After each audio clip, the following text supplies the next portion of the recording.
Carla, por este panel. Y pues muchas gracias a todos. Y ahora damos pie justamente a nuestra conferencia magistral, pero antes me gustaría invitar a un actor importante y relevante. Véngase, Charlie, a Carlos Nájera, por favor, maestra Marjorie González Vivanco, por favor. Pues justamente les comentaba, bueno, la maestra Marjorie González, ahorita voy a dar su semblanza, nos acompaña justamente para dar corte de listón. Y también, véngase Charlie, véngase, Carlos Nájera, que es el coordinador de comunicación social del municipio de Juárez. Justamente nos sentimos de verdad muy, muy complacidos, no solo de tener a Marjorie, sino también a Luis Gutiérrez, que es representante de la UNAM, déjame ver tu cargo, porque justamente lo está viendo, subdirector de proyectos para comunidades seguras y sustentables. Muchas gracias de verdad, Luis, por darte el tiempo de venir. Yo sé que de carrera, pero es muy valioso realmente tu presencia, que fue uno de los cerebros articuladores. Aquí están 2 de los 3 cerebros articuladores que justamente con los que pudimos hacer match para poder traer este curso. Gracias de verdad, Luis. Gracias, Marjorie, por su tiempo. Gracias, Charlie, porque tú aceptaste la propuesta de esta locura del curso Comunicando el Cambio Climático, pero realmente de la necesidad que nosotros tenemos de comunicar de manera correcta la ciencia, los datos, la información, que realmente sea algo donde el municipio de Juárez se fortalezca. Si algo hemos visto como área de oportunidad es estos temas. Falta mucho porque nosotros podamos transmitir de una manera adecuada toda esta información. De verdad que es bien importante que este curso, aunque fue dirigido a periodistas y a comunicadores, pero también veo investigadores, porque tenemos esta inquietud de transmitir nuestras investigaciones, que nosotros estamos haciendo en el municipio, de transmitir de manera adecuada lo que estamos desarrollando y realmente poder fortalecer las capacidades, no solo al interior del municipio, sino también con otros grupos de enfoque. Charlie, ¿algunas palabras que quisieras decir? Sí, muchas gracias, Vero. Y de verdad, encantado de que estén aquí todos ustedes. Y la intención de esto primordialmente pues, es tener las herramientas de comunicación adecuadas, poder comunicar un tema que es complejo y es muy complicado de por sí. Para mí es un gusto tener a las personalidades que regresan aquí a Juárez y más que nada esperar que lo aprovechen. Este será el primer ejercicio de muchos que vamos a estar realizando. Yo sé que con los días esto se va a ir poniendo más sabroso, más bonito. De repente es complicado por los horarios de nuestros compañeros de los medios de comunicación, pero bueno, también está quedando grabado, está quedando el testimonio para que lo vamos a poner a disposición también de que lo puedan ver en línea posterior y bueno, etcétera, etcétera. Por lo pronto, muchas gracias, Vero, y bienvenidos gracias, todos. Esperamos que esto sea una experiencia que nos aproveche en lo profesional a todos. Muchas gracias, Chely, muchísimas gracias. Pues damos comienzo a la conferencia magistral, Comunicación de la Ciencia, Agítese en caso de apocalipsis ambiental. Me encantó, Marjorie. La maestra Marjorie González Vivanco es bióloga, divulgadora y periodista de ciencia, es coautora de 4 libros sobre ambiente, sustentabilidad y políticas urbanas, ha producido decenas de programas y cápsulas para TV y Radio UNAM, Radio UACM y Canal 22, diplomada por la UNAM, la Universidad de Claustro de Sor Juana, la Universidad de los Andes en Colombia, el Instituto Mora y la SOMEDICIT. Fue responsable de comunicación en el PUMA y la Dirección General de JACO, de la UNAM, y coordinadora general del SECAD y su Semarnat, y es jefe de información del OACM. Marjorie, es un honor y un placer, de verdad. Disculpa, la verdad es que tenemos que correr. Yo les voy a pedir algo. Sabemos que está grabada la conferencia magistral de la maestra Marjorie, pero si tienen alguna duda, por favor, nosotros podemos poner un canal de información que pueden comunicarse con nosotros, porque literal tienen que salir corriendo para regresar a Ciudad de México. Entonces todas las dudas, Marjorie, te comprometo para que sean respondidas. Les vamos, si tienen dudas, háganoslas llegar a mí, tienen mi celular, si no ahorita se los doy, y a través de los canales, mañana les hacemos llegar las respuestas que nos indique, o pasado mañana, las respuestas que nos indique la maestra Marjorie. Marjorie, no hablo más. Adelante. Pues muchísimas gracias, Vero, y a la universidad y al municipio de Juárez por habernos hecho esta invitación a organizar este curso. Y bueno, yo lo que les quiero hablar es un poco el contexto de la crisis ambiental, no solo la crisis climática frente a la que estamos, y el papel que está jugando la comunicación como herramienta para que la gente pueda organizarse para construir alternativas. O sea, este plan climático que está presentando es una forma de organización de la sociedad de una ciudad, ¿no? Y alrededor de la cual los ciudadanos tendrían que participar, comprometerse, involucrarse y apropiarse de él. Y para ello se requiere mucho trabajo de comunicación. La que sigue, por favor. El cambio climático y la crisis ambiental se han descrito como los mayores retos que enfrenta la humanidad. Es la principal amenaza a la existencia humana. La que sigue. Estamos en una ruta acelerada hacia el desastre climático. Grandes ciudades bajo el agua, olas de calor sin precedentes, tormentas aterradoras, escasez generalizada de agua, extinción de millones de especies de plantas y animales, y esto no es ficción ni exageración, es lo que la ciencia nos está diciendo, que resultará si las políticas energéticas actuales, es decir, la quema de combustibles fósiles a gran escala, la devastación de los ecosistemas, la polución, el uso de pesticidas y de fertilizantes a gran escala continúan. Los activistas climáticos a veces son presentados como radicales peligrosos, pero los radicales verdaderamente peligrosos son los países que están aumentando la producción de combustibles fósiles. Eso no lo dijo Greenpeace, todo esto que les he dicho, no lo dijeron pseudoambientalistas, no lo dijo el secretario general de la ONU, Antonio Guterres. Es un comunicado, todo ese texto así de duro es un comunicado de la ONU, no es de otros grupos extraños que pudiera uno imaginarse. No es ni menos la ONU, que está este año dando un grito ya muy fuerte después de la conferencia climática de Glasgow. ¿A que sí?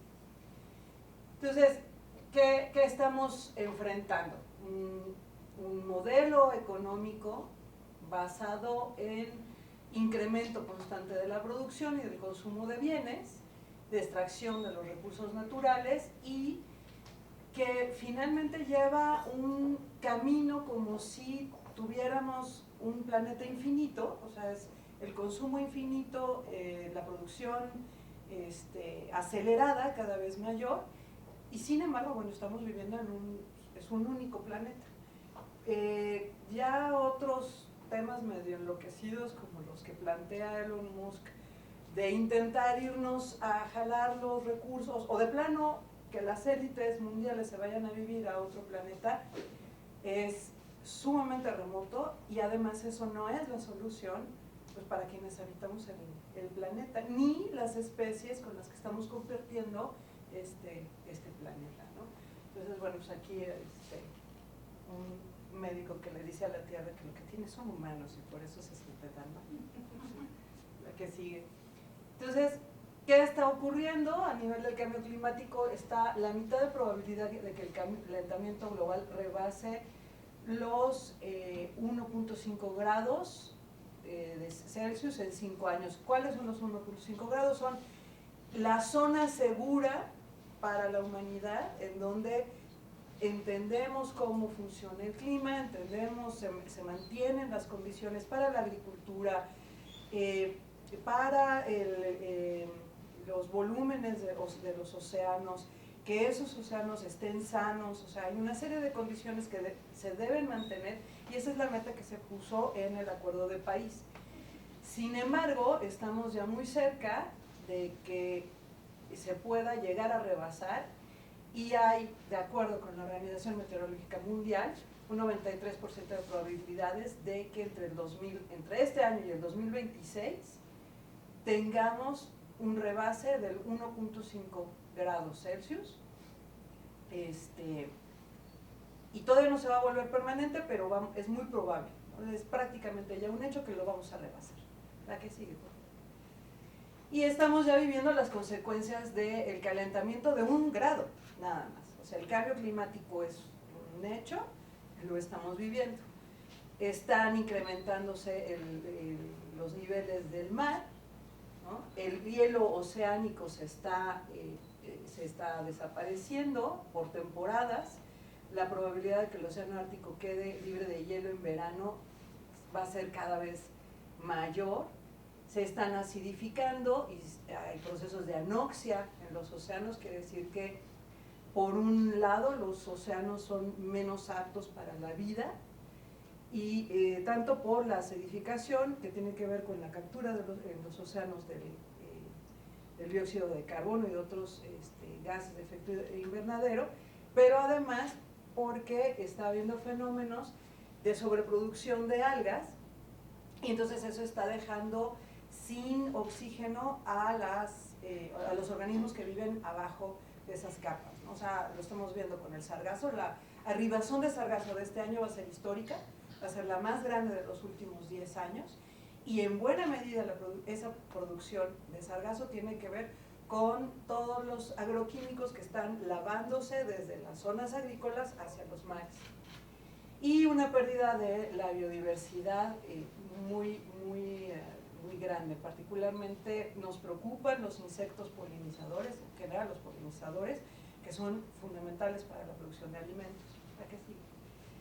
Y bueno, los fenómenos extremos, ¿no? O sea, estamos viendo que entonces con mayor frecuencia tendremos fenómenos de climas extremos. No estamos hablando del tiempo, o sea, el tiempo es lo que ocurre en el día a día, sino los promedios climáticos. Y con eso estamos hablando de mayor número la intensidad de los huracanes se incrementa, las sequías son más prolongadas. Ya les mostraron a ustedes cómo va la sequía aquí, que ya lleva, ¿eran qué? ¿5? ¿7 años? Es una sequía muy prolongada y que obviamente tiene consecuencias en la agricultura, en el abasto de agua. Bueno, estamos viendo lo que está pasando en Nuevo León con el agua. ¿Qué sigue, por favor? Pero eso es nada más el cambio climático. Entonces, esta es otra cosa. Estos son los límites planetarios. Estos son los límites planetarios. O sea, en 2009 el centro de Stockholm Center hizo una serie de investigaciones para calcular más o menos, o sea, pensando cómo el cambio climático tiene este margen en el que las actividades humanas se pueden mantener como han sido hasta ahora, con otros márgenes de la manera en que funciona el planeta, en los que también no debemos rebasar. Este año ya se rebasó, son 9 límites planetarios los que establecieron los científicos, y este año ya se superó uno más. O sea, ya se habían superado 4, y este año se superó uno, el de la contaminación por químicos. Obviamente el cambio climático está rebasando ya los límites, es decir, la atmósfera, lo que puede absorber la atmósfera de gases de efecto invernadero. Los ciclos del fósforo y nitrógeno, que también estamos rebasando lo que estamos produciendo para la agricultura, se está deslavando hacia los océanos, y en general ya estamos rebasando los 2 elementos, ¿no? La producción, o sea, de esos 2 elementos, la modificación en los usos del suelo. Lo estamos viendo en México. El municipio de Jopelchen, en Campeche, es el de mayor, que tiene la tasa de deforestación más acelerada del planeta. O sea, un municipio en México es la zona con mayor aceleración de deforestación en el planeta. Le gana a zonas del Amazonas. Y a eso nos referimos con el cambio del uso del suelo y la destrucción de la biosfera, la pérdida de especies, de diversidad dentro de las especies, de hábitats para las especies, ¿no? Es toda la complejidad de la vida en los ecosistemas que se está degradando. ¿La que sigue? Y esta es otro tema, que es el tema de la extinción masiva, la sexta gran extinción. Hay muchos científicos, de hecho el primer artículo donde se habla de que estamos viviendo una sexta gran extinción del tamaño de la de los dinosaurios, las anteriores, que está siendo provocada por la acción humana, y bueno, ese artículo lo escribieron además muchos científicos mexicanos, participaron en él, y lo que estamos viendo, estos son datos de la UISCN, es la lista roja de especies amenazadas, y tenemos que están amenazados el 40% de las especies de anfibios, el 34% de las especies de coníferas, los corales, ¿no? Las especies que habitan los corales, las mantas y los tiburones. O sea, es muy grave porque prácticamente todos los grupos de vertebrados, muchos grupos de invertebrados están teniendo problemas, y además las coníferas, ¿no? ¿La que sí? Y entonces, bueno, ante una situación así de grave, el conocimiento científico se nos vuelve materia de subsistencia, es un derecho individual y es un deber colectivo, nos dice Jorge Wassenberg. Y justo les quería poner el ejemplo, para seguir con la metáfora del apocalipsis, de que los 4 jinetes del apocalipsis ahora se está añadiéndole la desinformación, ¿no? El de la falta de información y la desinformación, las fake news,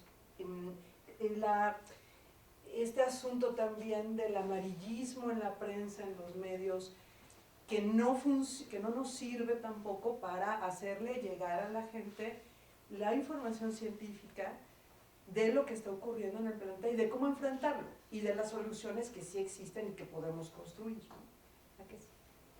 Entonces, bueno, pues sí tenemos una necesidad muy urgente de transformar la manera en que mostramos, nos comunicamos, explicamos, compartimos los conocimientos científicos a amplios públicos.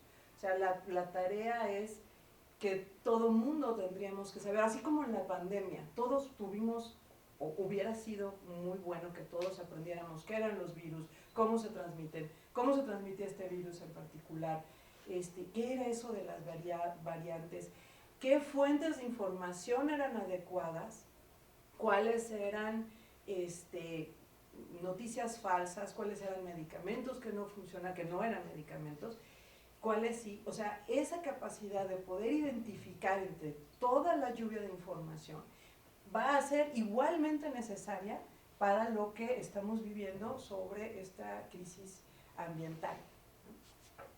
¿A qué sigue?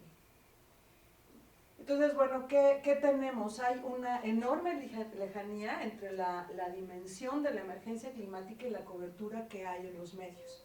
O sea, no se corresponde lo que estamos viviendo con lo que presentan los medios de comunicación, o en todo caso solamente cuando hay catástrofes relevantes, pero no en el día a día de cómo enfrentar, por ejemplo, a nivel local, lo que se está haciendo, lo que podría ocurrir, cuáles herramientas se están construyendo a nivel local para enfrentar la crisis climática, qué podemos hacer los ciudadanos en lo individual, de manera colectiva, de manera organizada.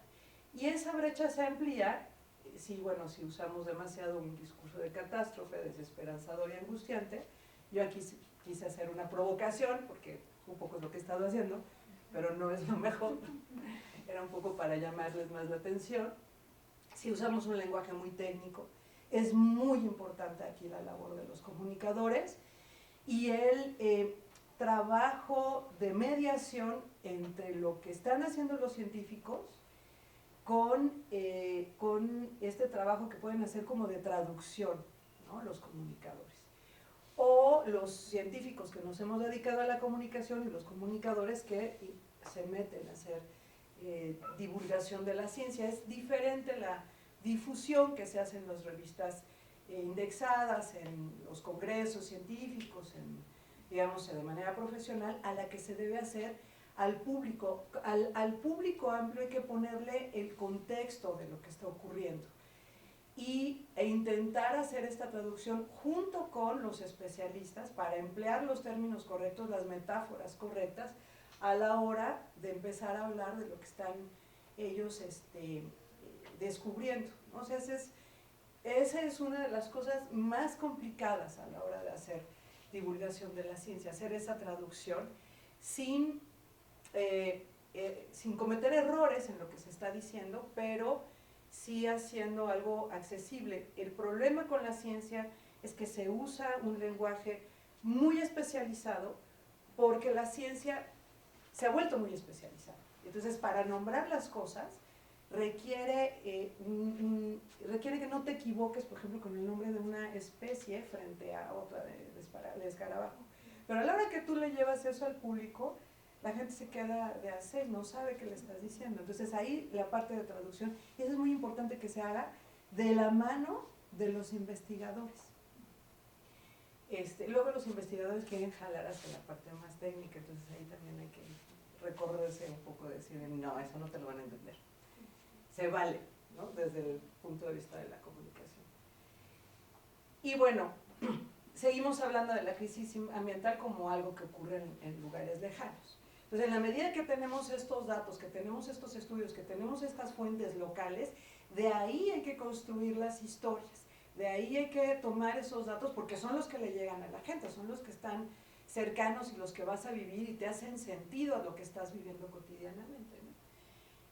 Hay que dialogar con la población, ¿no? Hay que establecer estos diálogos. Cada vez es más importante en la divulgación de la ciencia construir las herramientas, los medios a partir de diálogos, y más en esta era donde las redes sociales te permiten el intercambio. Entonces hay que provocar el diálogo, hay que buscar el diálogo con la población, el intercambio de conocimientos, y no pensar que se baja la información desde el especialista, el que no sabe. Eso no es cierto.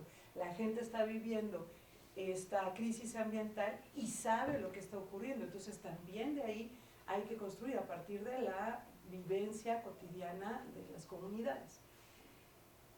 Y bueno, no hay que guardar como receta secreta la manera en que la ciencia obtiene sus resultados. Esa es importantísima. O sea, una forma en que la gente se puede dar cuenta de cuando estás hablando de ciencia seria y de cuando hay charlatanería es porque tú le insistes en, mira, este es el resultado que se obtuvo de esta manera, con esta muestra, con estos experimentos. O sea, hablar de la parte de cómo se construye el conocimiento científico y hasta de las equivocaciones que hay al hacer conocimiento científico es muy importante, porque entonces sí te permite distinguir la pseudociencia o la charlatanería, ¿no? Ese es un punto clave cuando hacemos comunicación de la ciencia y periodismo de ciencia.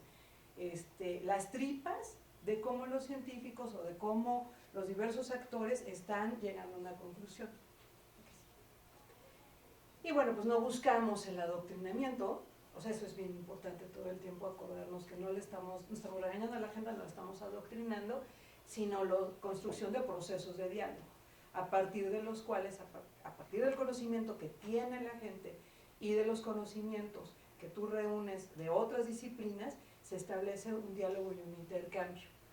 Entonces es una práctica de democracia cultural, ¿no? Porque ofrece a las mayorías el conocimiento de las minorías, pero tiene que ser a través de estos diálogos y de esta construcción, ¿no? Que se hace con el otro y con las vivencias del otro. Y pues debemos asumir una función formativa, los periodistas de ciencia, los comunicadores, y al mismo tiempo la educación, el sector educativo tiene que asumir un compromiso de apoyo a los procesos de comunicación, ¿no?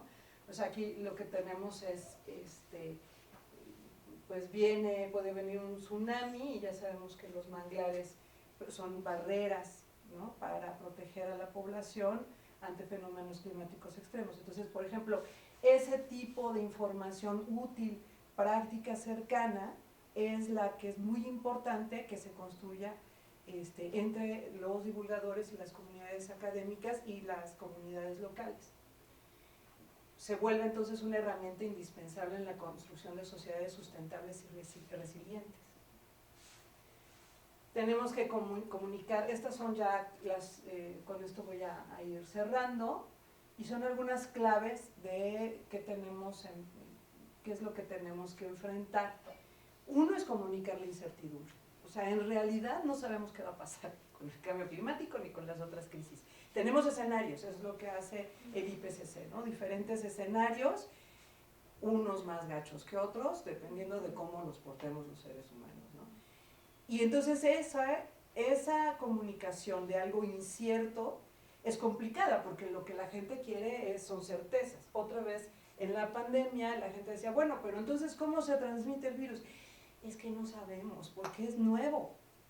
Eso es muy duro para la gente, pero hay que intentar explicar, ¿no? O sea, decir, la ciencia, las academias, los campesinos están haciendo experimentos, están conociendo cómo están cambiando las cosas, y esto es lo que sabemos hasta ahora, ¿no? Y son estos diferentes escenarios. Entonces, ese es un tema complicado de lo que estamos enfrentando.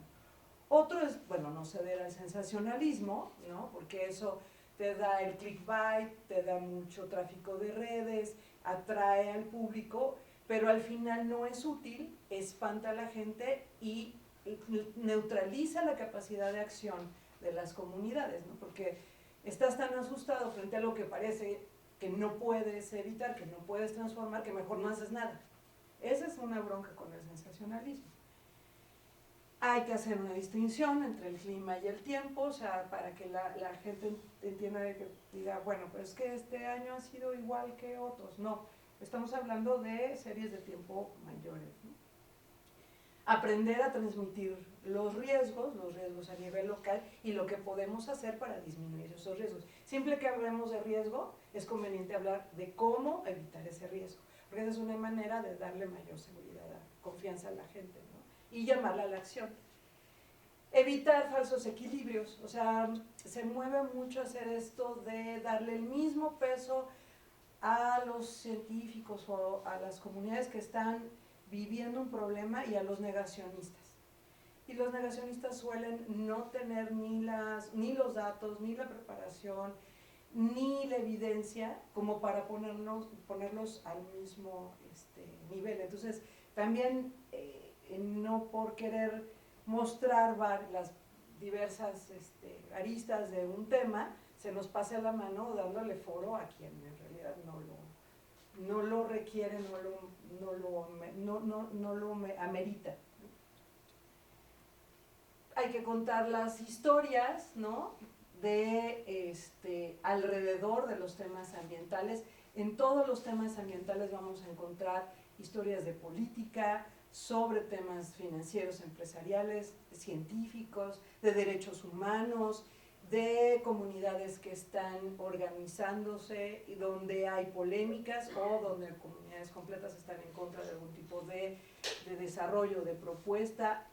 Hay historias sobre temas de energía, sobre temas tecnológicos. Entonces, un solo problema ambiental te puede dar para un montón de reportajes, de historias, que se vuelven muy interesantes, porque le das la vuelta a un tema ambiental desde diferentes ópticas y con diferentes actores, ¿no?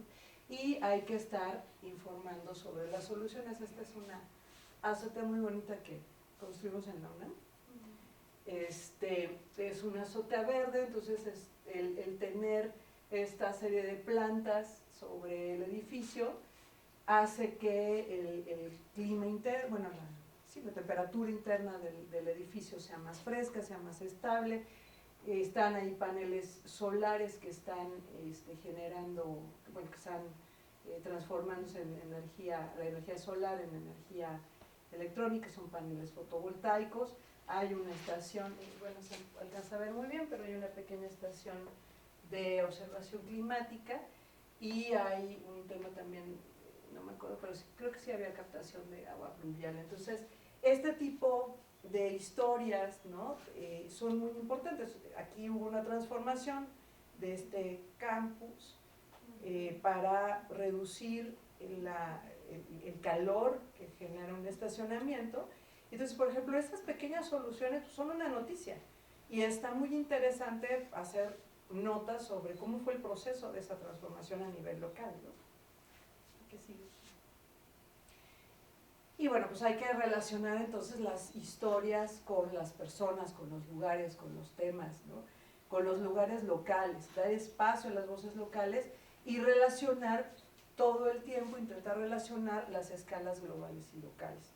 Pero es muy importante darle voz a las comunidades y contrastar lo que están viviendo con lo que estamos viendo que se proyecta a nivel global, a nivel del país y a escala local. Entonces, ir y venir entre esas historias de esa manera, ¿no? ¿Creo que ya es la última? Sí. Ok. ¿Qué hora es? No sé si alcancemos. 10 para las 6. Entonces, para las 6. sí, tenemos Sí, 10 quedamos, minutitos está bien. para Sí. alguna pregunta. ¿Alguien del público tuviera alguna pregunta? Ay, perdón, está usted.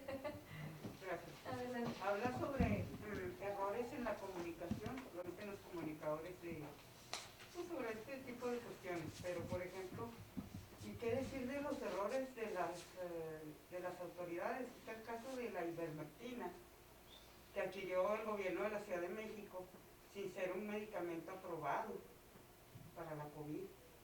Y quien estuvo a cargo de eso, pues no es cualquier persona, ¿verdad? Es una persona preparada, que es la jefa de gobierno de la Ciudad de México. Sí, yo creo que esa es parte de lo que los comunicadores tenemos que hacer, o sea, no saltarnos, o sea, no hacernos de la vista gorda, ¿no? O sea, al contrario, ahí hay un tema. Y ese es un tema para la divulgación de la ciencia, porque no solo cómo se aplica el medicamento, sino cómo se busca publicar los resultados, el tipo de revista a la que se acudió, o sea, ese es un tema bien interesante y no es el único. Se cometieron muchos errores, por ejemplo, en la pandemia, y seguramente se van a cometer errores respecto a cómo enfrentar esta crisis ambiental, ¿no? O sea, además se han cometido errores, no sé, por ejemplo, este asunto de intentar reforestar el país con eucaliptos. Ese es un error, la introducción de especies exóticas para intentar frenar un tipo de problema y que después la especie se te vuelve una especie invasora. Entonces, eso también, pues hay que mostrarlo, hay que buscar a los especialistas y a las comunidades que padecen este tipo de errores y mostrarlos, o sea, no, justo el periodismo en general y el periodismo de ciencia tiene que, digamos, llamar a cuentas. Eso es una de las misiones que hay, ¿no? O sea, de repente se asustan mucho, pero la verdad es que eso es lo que se requiere y a los funcionarios públicos les debería interesar que se hiciera así. O sea, el accountability, ¿no? En inglés, el mostrar resultados, el aceptar cuando se cometen errores o cuando hay actos de corrupción, pues son temas que tienen que estar prístinos. Y también cuando se hacen bien las cosas, ¿no? O sea, a mí, por ejemplo, me parece que la decisión de haber impedido que se transformara el lago de Texcoco en un aeropuerto es una de las mejores medidas ambientales que se han tomado en este país en décadas. O sea, fue una decisión muy atinada por muchos motivos. El ambiental es muy importante porque iba a significar un mayor calentamiento en esa zona, iba a significar menor captación de agua, la pérdida de biodiversidad, mucha de ella endémica, pero además esa cosa se iba a estar tronando a cada rato porque el suelo no permite tener el peso de los aviones, ¿no? Y eso a mí me lo dijo en la entrevista una de las principales geólogas que hay en este país que se ha dedicado al asunto de las grietas. Entonces, por ejemplo, ese tipo de reportajes, de decir, bueno, esto también se hizo bien, y se hizo muy bien, ¿no? Y afortunadamente se hizo, y hoy está convertida en un área natural protegida esa zona del lago de Texcoco. Y bueno, yo las veces que he viajado, y este año he viajado bastante, siempre está inundado. No totalmente inundado, pero siempre hay agua, o sea, no había manera de que eso funcionara. Entonces, también se vale hacer eso, ¿no? O sea, las historias de lo que sí funciona, pues hay que presentarlas. ¿Alguna otra pregunta? Sí. Hola, muy buenas tardes. Tengo una pregunta.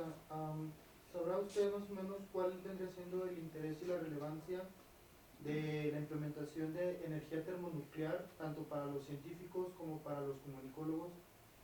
¿Y a cuánto tiempo se estima que en México pudiese implementarse este medio de innovación de energías renovables provenientes de este tipo de energía? Mire, yo creo que hay muchas alternativas y habría que buscar las más adecuadas para cada país. En el caso de México tenemos uno de los territorios con mayor insolación en el planeta. Entonces, para nosotros la alternativa más adecuada tiene que ver más con los fotovoltaicos y con la generación de energía a partir del sol, ¿no? Y el calentamiento de agua y a partir de las celdas, y de tener patentes propias, desarrollos propios en el tema de energía solar. Tenemos institutos de punta, sobre todo en la UNAM, no es la única, pero ahí está desarrollándose un montón de materiales y de innovaciones al respecto. Y a mí me parece que es eso, es más bien ir adecuando a partir de lo que tienes. O sea, no es, las soluciones nunca van a ser solo tecnológicas, ¿no? Son soluciones socioambientales las que tenemos que construir, con buena ciencia, con buena tecnología, pero también a partir de los ecosistemas, de las características de cada país y de las características hasta de la organización social de cada país. Entonces, por ejemplo, para México me parece que la apuesta sería más bien por allí, ¿no? Pero es importante ubicar porque, o sea, siempre que hay una noticia de, mira, ahora este descubrimiento y esta nueva tecnología, bueno, tiene siempre límites, ¿no? Lo que se puede hacer con la tecnología. Necesitamos ampliar la visión a qué requieren los ecosistemas locales y los socioecosistemas, ¿no? El enlace también con el social y ambiental a nivel local. Sí, bueno, alguna vez me tocó leer así, de que es importante evitar como el sesgo personal al comunicar la ciencia. Pero también, posteriormente, leí también por ahí de que es casi imposible separar el sesgo personal de quien escribe una historia de la historia que está escribiendo. Entonces ahí, ¿cómo se le puede dar suficiente confianza, digamos, a la comunicación de la ciencia, teniendo estos conflictos a veces que se pudieran identificar como conflictos de interés, ¿no? Y de interés puede ser interés personal, interés político, interés económico, ¿no? Porque luego se encuentran a veces que, ese periodista dijo esto, pero bueno, es que también su hermano tiene esta empresa y bueno, no, parece que no, o sea, aunque sea verdad lo que está diciendo, por poner un ejemplo, ¿no? Entonces, ¿cómo se puede trabajar con esto para que se diga, bueno, sí es confiable y sí se ve como la integridad y no se ve ese sesgo? Como digo, sesgo personal, sesgo político, sesgo económico, etc. Bueno, hay sesgos hasta el momento de hacer ciencia, o sea, no hay ciencia neutral. Entonces ya desde allí uno tiene que preguntarse quién financia una investigación, dónde se hace, desde qué punto de vista se hace. No es lo mismo las visiones de la ciencia que se hace desde el norte, que se hace desde el sur global. Hay aportes por parte del sur global, por ejemplo, voltear a ver los conocimientos de los campesinos, ¿no? Ese es un aporte realmente de la ciencia del sur global, mucho menos que de la del norte. Entonces, por un lado es eso, no hay neutralidad. ¿Qué es lo que ocurre con la ciencia? Te intentas abocarte a lo que dicen tus datos, a lo que dicen tus resultados, ¿no? O sea, eso es honestidad intelectual en ciencia. Y en el caso del periodismo de ciencia también, o sea, necesitas mostrar los datos que hay, no solo tu, digamos, tu apreciación de las cosas, sino los datos. Aunque los datos no te gusten porque tú estabas con otra posición, pero eso es una idea muy, muy importante. Por ejemplo, este asunto, otra vez con el aeropuerto, pues estaban los estudios de lo que iba a pasar con el agrietamiento. Entonces, pues por mucho que tú estuvieras pensando que qué fabuloso que este aeropuerto me vaya a quedar cerca, y yo quiero hacer un reportaje de eso, bueno, los datos científicos decían otra cosa, los tienes que mostrar. Y si hay contrapartes, pues entonces mostrar esas contrapartes, intentar ser equilibrado en las diferentes visiones de quien está hablando. Ahorita un ejemplo sería con el Tren Maya, ¿no? O sea, las comunidades que están a favor, las que están en contra, por qué están a favor, por qué están en contra, y las comunidades, me refiero a las comunidades locales, las comunidades de científicos, las comunidades de ambientalistas. Entonces ahí yo no estoy viendo mucho periodismo equilibrado, o sea, están de un lado o del otro, ¿no? Y no es un partido de fútbol, o sea, necesitarías además abrir debates, y no está habiendo debates, o sea, está habiendo conferencias de un lado o del otro, pero hasta ahora no ha habido debates sobre ese tema, y por ejemplo eso sería algo muy importante hacer, ¿no? Intentar que fueran civilizados, pero hacer debates. Y contar con la información, ¿no? Sí, claro. Sí, con los datos, ¿no? O sea, ¿cuáles son tus datos para decir que está mal y para decir que está bien? ¿Y en qué términos? Los ambientales, los sociales, los comerciales, los de desarrollo económico, los de largo plazo, los de deforestación, o sea, datos. Y con eso discutimos, ¿no? Precisamente con el tema de, digo, he visto notas, no me he metido tan a fondo, pero alguna nota que he visto que dice que no ha habido manifestaciones de impacto ambiental. ¿Sí es correcto? El tramo 5 no tiene manifestación de impacto ambiental porque hubo un cambio en el trazo y ese cambio no se ha presentado a la manifestación de impacto ambiental, y por eso hay un juez que ahorita dio un amparo porque no está, pues sí, no está presente. Entonces se tiene que hacer, ¿no? Es por ley y pues, es necesaria. Además es un instrumento que yo sigo pensando que es muy útil. Pues, ¿alguna otra pregunta, comentario? Si ¿para qué no se nos... tenemos tiempo, ¿Sí? Marjorie, dime, sí le damos Pues, a una. pues no sé, ¿Sí? ustedes saben cómo, qué Híjole, tan lejos estamos del vamos aeropuerto. vamos a salir como bólido, pero... Pues a ver, una más. ¿Una más? A ver, Xochitl. Sí, es muy puntual. Creo que, bueno, yo soy socióloga.